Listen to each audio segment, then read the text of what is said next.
Continúe el debate. Tiene la palabra el senador David Morales Bello. Muy honorables presidente y vicepresidente y distinguidos colegas parlamentarios. Cuando antes de la formal reunión de cámaras conjuntas que ahora celebramos se hubiese efectuado,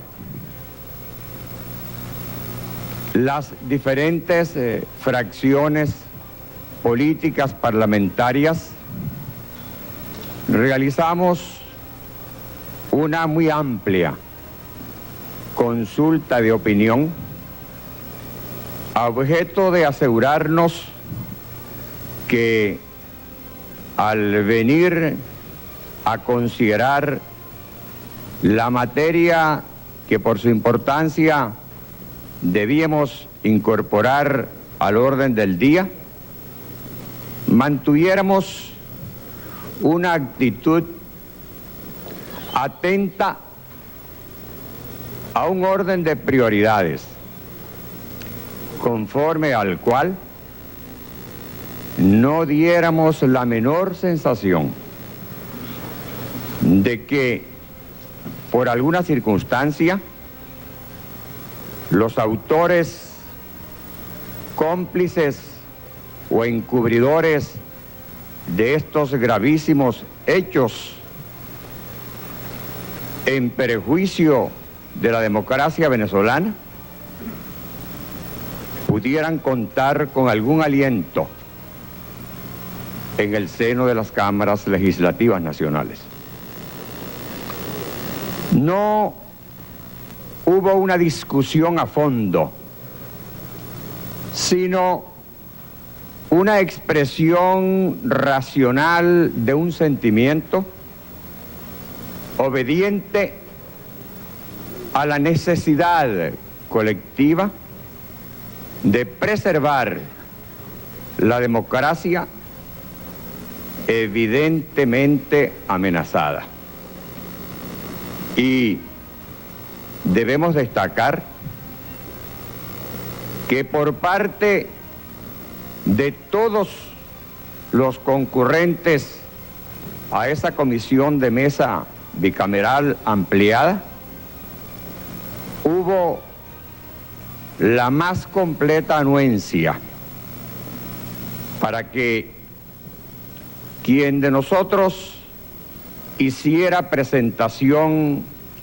del proyecto de acuerdo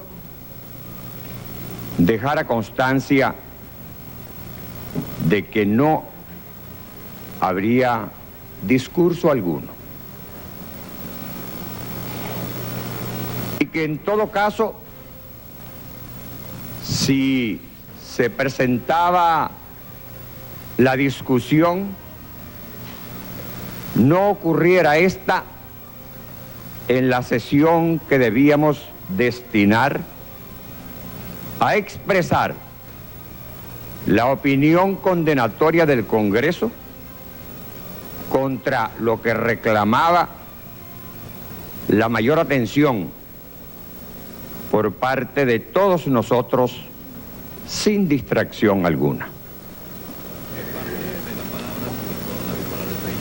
Es verdad que el senador vitalicio doctor Rafael Caldera no tomó parte en esa comisión bicameral ampliada, pero sí extraña que después de haberse producido la votación unánime respecto al acuerdo emanado del Congreso para condenar los hechos de violencia y respecto a la aprobación que forme a la Constitución, debía producirse para mantener en vigencia el decreto de suspensión de garantías, el doctor Caldera haya hecho uso del derecho de palabra para expresarse en términos que obligan algunas inevitables expresiones aclaratorias. En primer lugar, no es cierto que en los considerandos del decreto de suspensión de garantías se hable de una situación pasada. Allí se hace referencia a unos hechos que ocurrieron en la madrugada de hoy y respecto a los cuales todavía se está pendiente, porque cuando procedimos a concurrir a esta reunión de cámaras conjuntas, la situación en la ciudad de Maracaibo se mantenía en pie y el gobernador Osvaldo Álvarez Paz continuaba privado de su libertad. Lo mismo que en la ciudad de Valencia, los insurrectos mantenían como mantienen una situación en pie, sin haberse entregado a las fuerzas gubernamentales. Estos hechos, por su contundencia, por su densidad, hablan por sí mismos, porque se han conocido en forma pública y notoria. Y además, la ciudadanía toda de Caracas pudo escuchar las detonaciones de todo calibre que daban la sensación de enfrentamientos armados prolongados e intensos. Por esa naturaleza, es imposible imaginar que nos encontremos frente a hechos que ocurrieron en la madrugada de hoy y desaparecieron. Porque con abstracción hecha de los focos aún latentes en Maracaibo y en Valencia, es imposible imaginar que de ellos no se deriven secuelas graves y exigentes de una actuación muy firme en defensa de la vida institucional del país tan seriamente amenazada.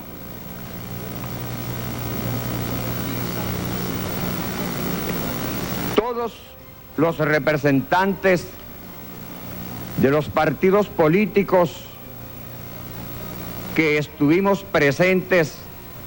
en el Palacio de Miraflores en la madrugada de hoy, escuchamos directamente de bocas del jefe del Estado y de algunos de sus más cercanos colaboradores la narración de lo sucedido en horas de la noche. Y todos pudimos ver el aspecto que presentaba el Palacio de Miraflores después de haber sido tomado por los alzados en armas, quienes penetraron con unas tanquetas e irrumpieron en el interior del palacio, causando destrozos desde las columnas de los corredores hasta las dependencias ocupadas por el jefe de Estado. Allí en el Salón de los Espejos pudimos ver los destrozos causados por impactos de disparos de alto calibre. Y la circunstancia de que en la puerta misma del despacho del presidente hubiesen sido asesinados 3 guardias que allí se encontraban, habla de por sí suficientemente para entender que no hay magnificación alguna en los términos con los cuales se fundamenta el decreto de suspensión parcial de garantías que ya ha sido aprobado por el Congreso. Narraba el presidente de la República que a escasos minutos de su regreso por vía aérea del exterior, se dirigió a la casona, a la residencia presidencial, y que, encontrándose allí, tuvo conocimiento de las novedades y se dispuso a trasladarse inmediatamente a su despacho a Miraflores. Y no bien había salido el presidente de la residencia de la casona, cuando los insurrectos tomaron plaza en los alrededores del edificio y comenzaron a disparar armas de todo calibre, a sabiendas de que allí estaban la esposa, los hijos y los nietos del presidente, y en la creencia de que el presidente estaba allí también. Caracas escuchó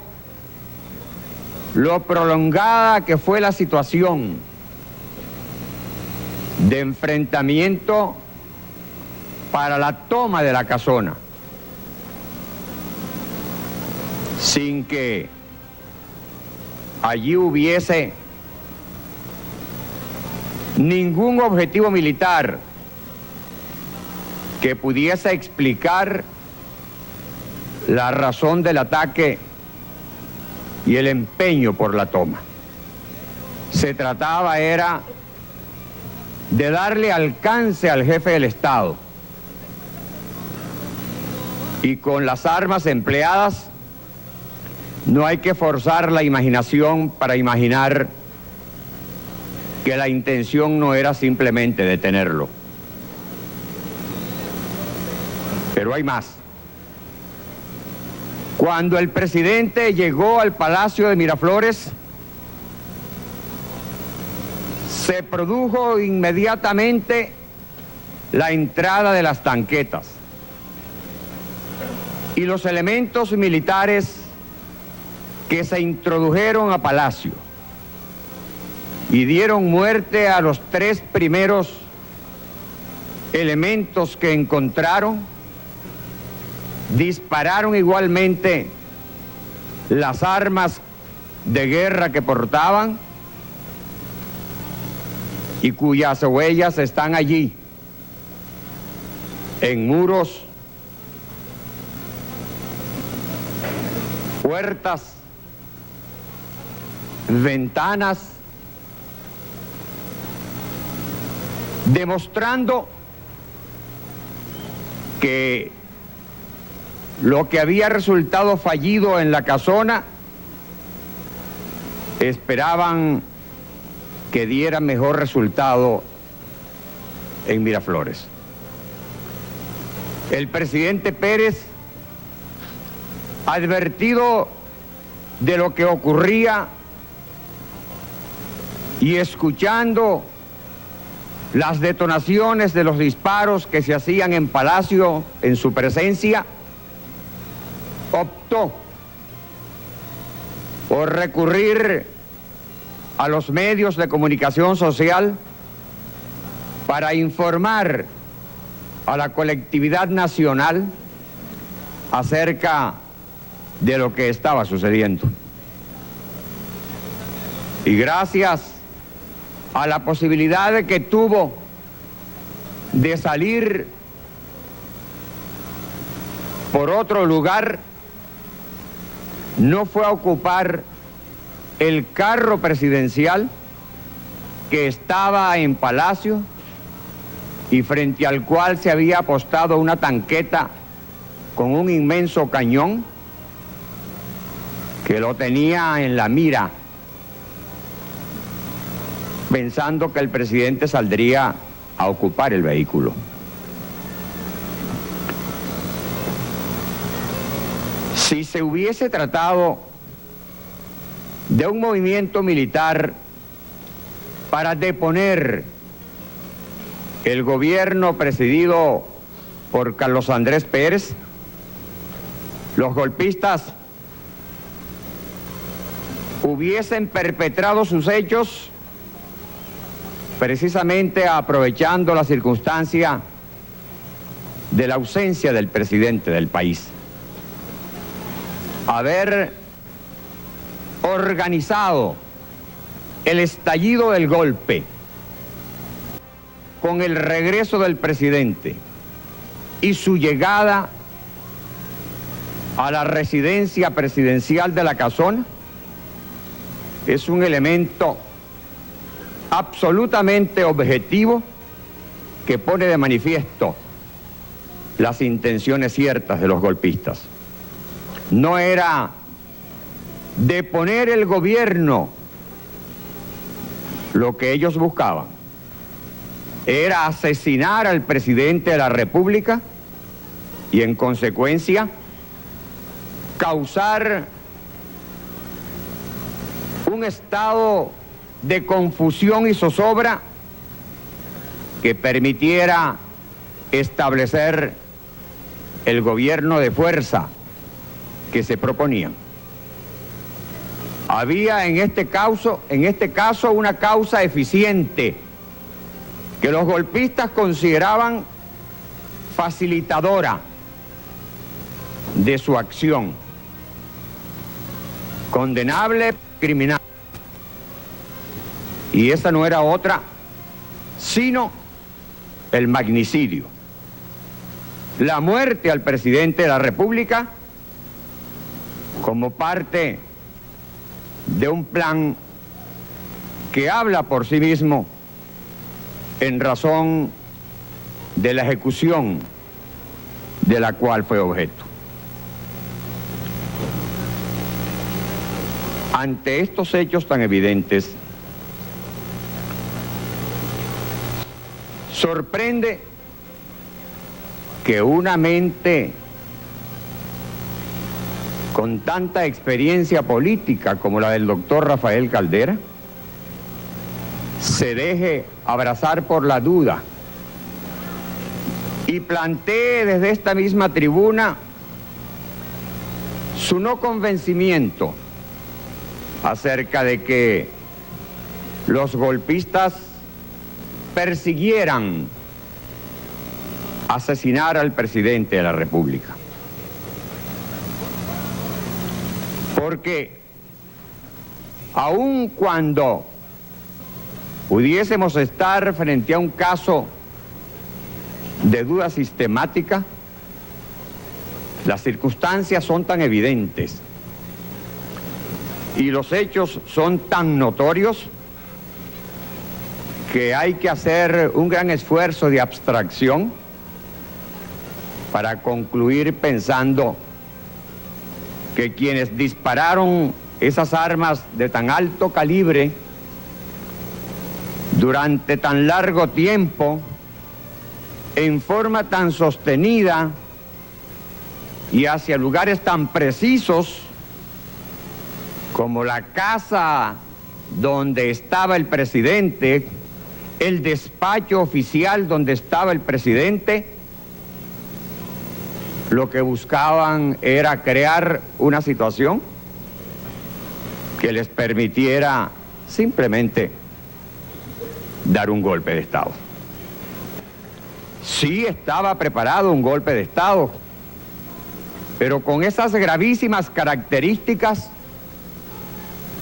de estar precedido por esta forma como se planificó el asesinato del presidente. En razón de estas consideraciones, no podíamos nosotros, los integrantes de las cámaras legislativas nacionales, poner en tela de juicio la afirmación que se hace en el decreto de suspensión parcial de las garantías. Y de allí la forma positiva como el Congreso aprobó la vigencia de este decreto, que como todos sabemos, el Ejecutivo podía dictarlo y aplicarlo durante 10 días para luego someterlo a consideración del Congreso. Pero que ante la entidad de los hechos y ante la gravedad del propósito perseguido por los golpistas, el gobierno, actuando en forma sin precedente, sin dejar transcurrir 12 horas, remitió al Congreso el decreto para que lo consideráramos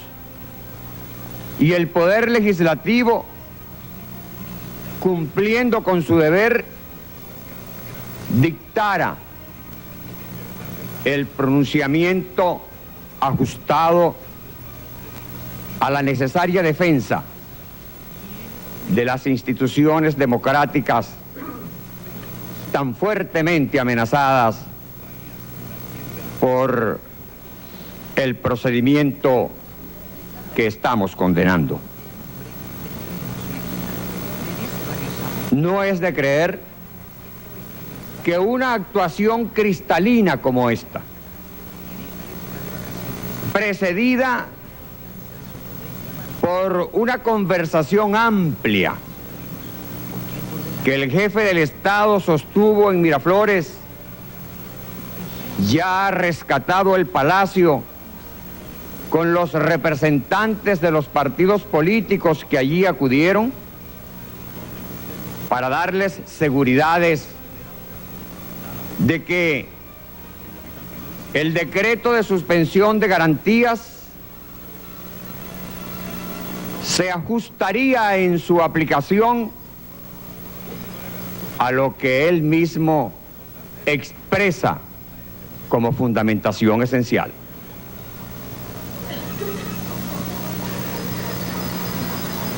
Un levantamiento en armas de esta naturaleza no se puede pretender circunscrito única y exclusivamente a los elementos a quienes se hubiese logrado aprehender en el momento de la culminación de los hechos. Allí tiene que haber raíces que hay que hurgar, profundizando en la investigación no tanto con propósitos retaliativos, sino objeto de salvaguardar la República de repercusiones o resaques que se pudiesen producir en caso de que sea débil la acción por parte del gobierno. Y para eso, la Constitución prevé el régimen de la suspensión de garantías y el gobierno le dio seguridades a los dirigentes políticos de gobierno y oposición que ese decreto se ajustaría al marco de la necesidad institucional planteada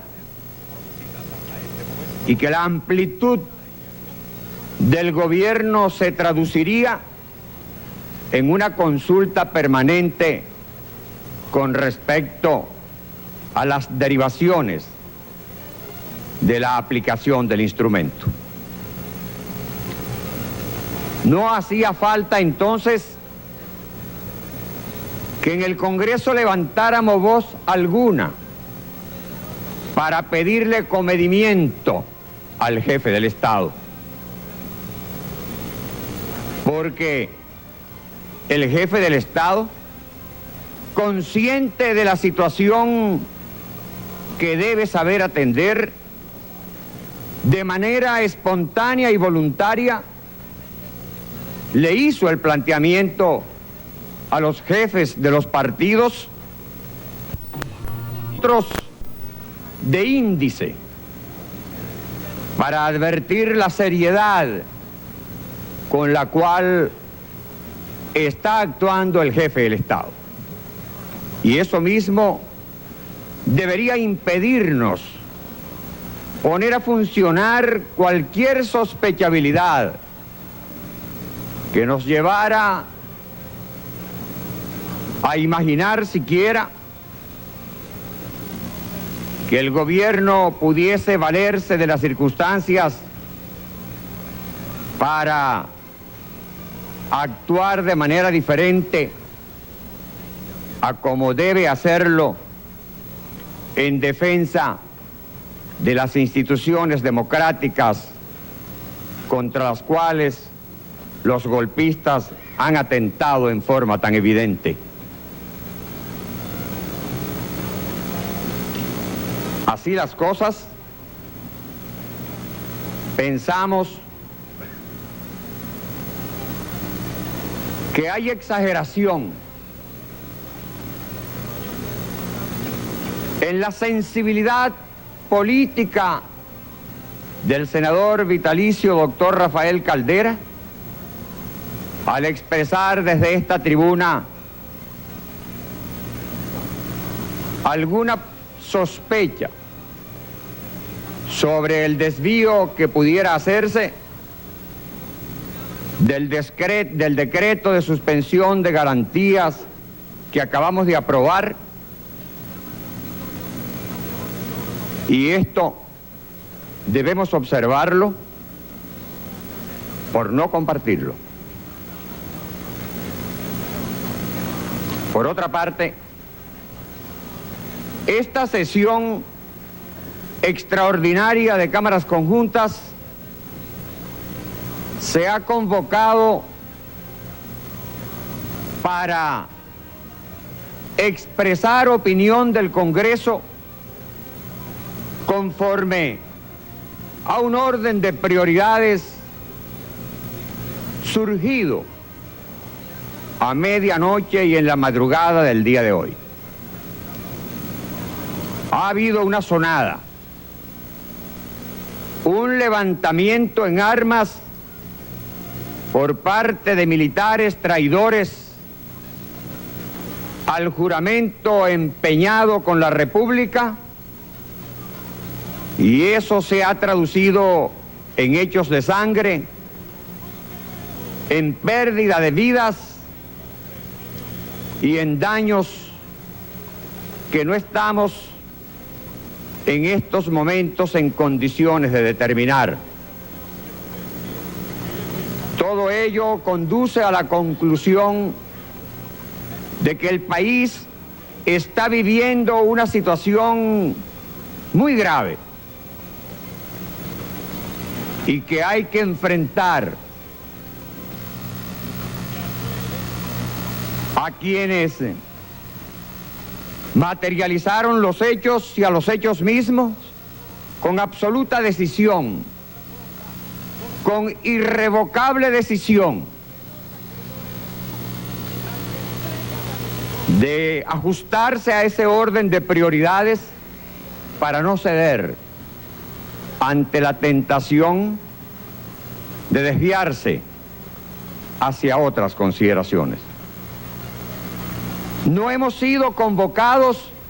para venir a juzgar al gobierno. No hemos sido convocados para venir a emitir opinión con respecto a las políticas que se hayan estado aplicando en el país hasta la madrugada de hoy. Ya lo decía el diputado Henry Ramos Ayub al expresar la opinión que unánimemente convinimos en sostener después de lo tratado en la comisión bicameral ampliada de mesa. El debate podemos darlo en cualquier momento después de este, porque ahora de lo que se trata es de condenar a los golpistas, de condenar el golpe,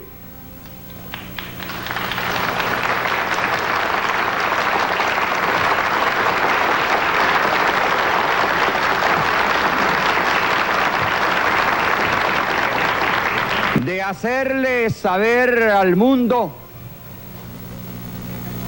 que en el Congreso de la República de Venezuela se produjo un repudio total para el uso de la fuerza a objeto de deponer al gobierno e implantar en nuestro país un régimen de fuerza. Vinimos para dejar muy claro que los golpistas no cuentan con aliento alguno, directa ni indirectamente,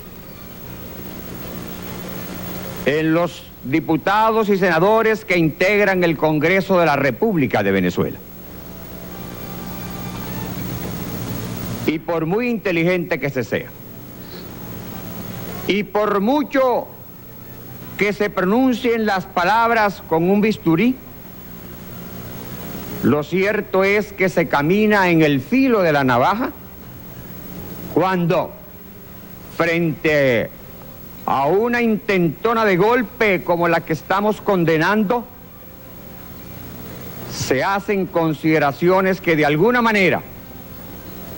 alguien pudiera interpretar como que busca darle algún tipo de razón a quienes procedieron en la forma que estamos condenando.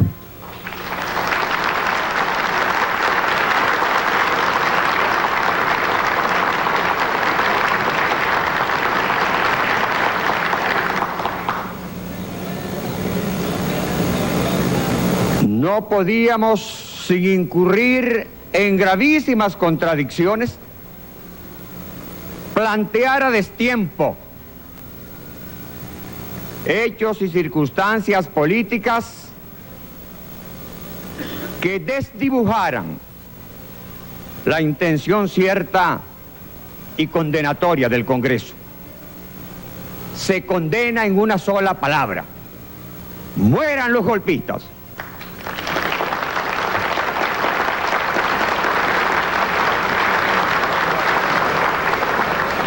cuando la frase no es enfática, cuando la frase se acompaña de sinuosidades susceptibles de poner a volar la imaginación de los demás, se corre el riesgo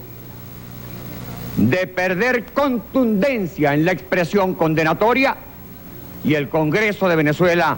no podía correr ese riesgo. Por esto, no considero que debamos entrar a replicar algunas expresiones del senador vitalicio doctor Rafael Caldera,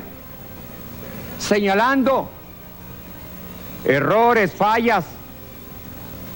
circunstancias del gobierno al cual abruptamente el grupo de militares alzados en armas pretendió ponerle fin. No porque pensemos que no ha habido fallas, que no ha habido errores, que no ha habido desviaciones, sino por ese criterio muy claro que mantenemos de que hablar de eso en este momento es casi como decir: no tuvieron razón para actuar así, pero motivaciones no les faltaron. Rechazamos siquiera la posibilidad de que alguien pueda interpretarnos de esa manera. Y por lo mismo, nos quedamos en los términos del acuerdo que acabamos de aprobar, porque consideramos que la situación no admite zigzagueos y que la democracia venezolana está requerida en estos momentos de que los dirigentes políticos de los partidos y las fracciones parlamentarias aquí presentes actuemos al unísono, como lo hicimos al aprobar por unanimidad el acuerdo que expresa la opinión cierta de las cámaras legislativas nacionales de Venezuela. Muchas gracias, señor presidente.